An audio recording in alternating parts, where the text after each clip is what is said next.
Olá! Hoje a gente vai mergulhar numa história incrível. Vamos entender como uma briga de gigantes lá na Europa, uma guerra colossal entre impérios, acabou quase que por acidente, plantando a semente de uma nação inteira aqui do outro lado do Atlântico. Pois é, a pergunta que guia a gente hoje é exatamente essa.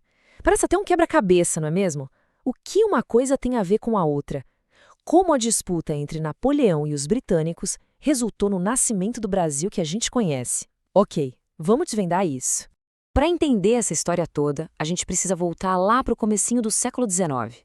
A Europa era basicamente um grande tabuleiro de xadrez dominado por duas superpotências, mas com forças totalmente diferentes. E aqui fica muito claro qual era o impasse. De um lado, a França de Napoleão. Em terra, o exército deles era, nossa, imparável. Foi marchando e dominando quase todo o continente. Do outro lado, a Grã-Bretanha, uma ilha, claro, protegida por sua marinha, que era a dona absoluta dos oceanos. É a famosa história da baleia contra o elefante, sabe? Nenhum dos dois conseguia vencer o outro no seu próprio território. Já que Napoleão não conseguia invadir a Grã-Bretanha pelo mar, ele decidiu mudar de estratégia. Se a força militar não estava funcionando, quem sabe a economia funcionasse, né? Ele precisava de um plano para sufocar o poder britânico de outra forma. E essa foi a grande arma dele, o bloqueio continental. A ideia era bem simples, mas ao mesmo tempo brutal. Napoleão usou todo o seu poder na Europa para proibir qualquer nação do continente de fazer negócio com os britânicos. O objetivo era, bem claro, cortar o dinheiro, cortar as mercadorias e fazer a economia britânica quebrar. Essa citação resume tudo, perfeitamente. Foi quase um ato de desespero estratégico. Napoleão estava na prática admitindo que no mar ele não tinha chance. Então ele apostou todas as suas fichas na guerra econômica. Se não dava para afundar os navios, ele ia tentar esvaziar os cofres deles. E é bem aqui que a nossa história dá um pulo e muda de continente. Porque tinha um pequeno país que ficou bem no meio desse fogo cruzado, Portugal. E para o príncipe regente Dom João, a situação era um pesadelo. Então, o ponto central é este. Portugal estava numa sinuca de bico, não tinha escolha boa. Se obedecesse a Napoleão e aderisse ao bloqueio, ia ter que romper com a Grã-Bretanha, sua aliada mais antiga e poderosa. Isso significaria o fim do comércio, a perda da marinha e, claro, o isolamento total das suas colônias, incluindo o Brasil.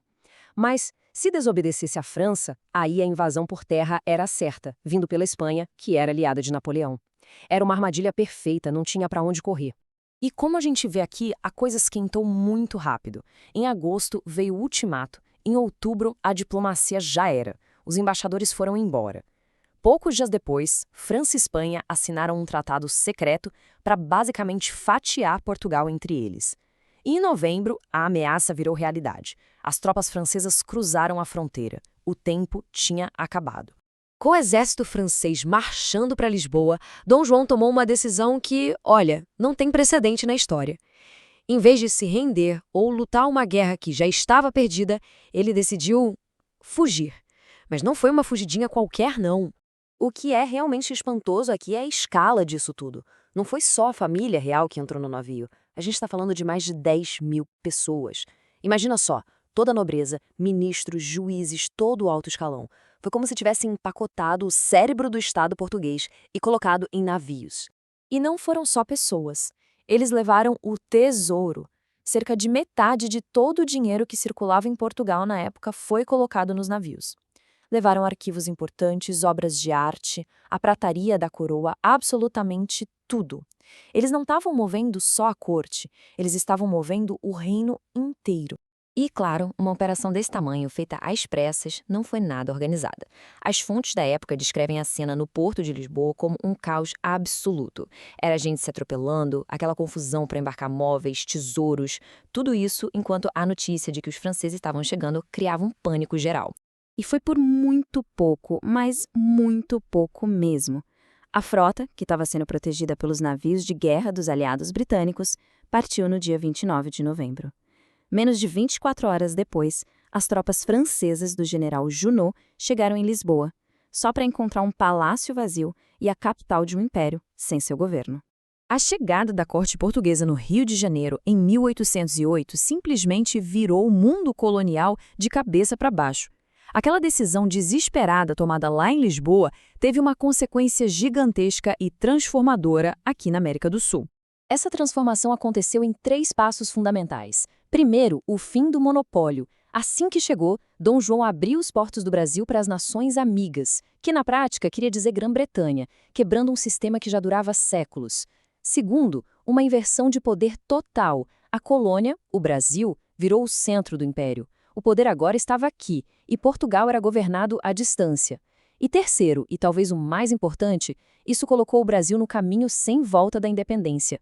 Ao transferir o Estado para cá, o processo se tornou irreversível. A colônia sentiu o gostinho de ser reino e não tinha mais como voltar atrás. E a gente termina com essa reflexão. Pensa bem. E se a família real não tivesse conseguido fugir? Se Napoleão tivesse capturado Dom João em Lisboa? Se aquela fuga caótica e de última hora não tivesse acontecido?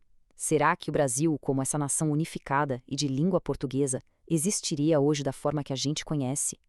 É, sem dúvida, um dos maiores e se da história, nascido da briga de 2 impérios a um oceano de distância.